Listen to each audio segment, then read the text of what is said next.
When you think about the journey of a smartphone before it reaches your hands, for years there was a good chance that journey ended in China.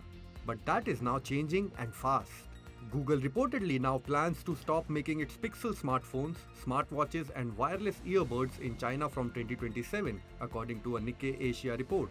The company has been building production capacity in India and Vietnam for years, and after successfully producing its high-end Pixel phones in Vietnam this year, Google now appears confident that it can take the final step and move all Pixel manufacturing out of China. For Google, that is a significant shift, but it is also part of a much bigger change taking place across the technology industry. Making a high-end smartphone is considerably more complicated than assembling a smartwatch or a pair of earbuds. So, the fact that Vietnam has now taken on production of Google's high-end Pixel models matters. Meanwhile, India has also become an increasingly important part of Google's manufacturing plans.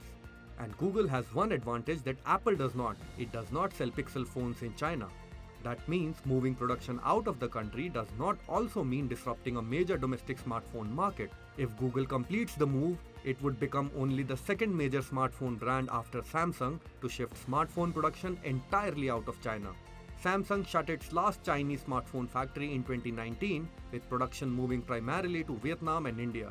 It would appear so on the face of it with the exit of major manufacturers, but in reality, not quite. Apple is expanding iPhone production in India and moving more AirPods and Apple Watch manufacturing to Vietnam. Foxconn is investing heavily in India, including a reported $1.5 billion investment. Microsoft, Dell, HP, and Asus are also diversifying production.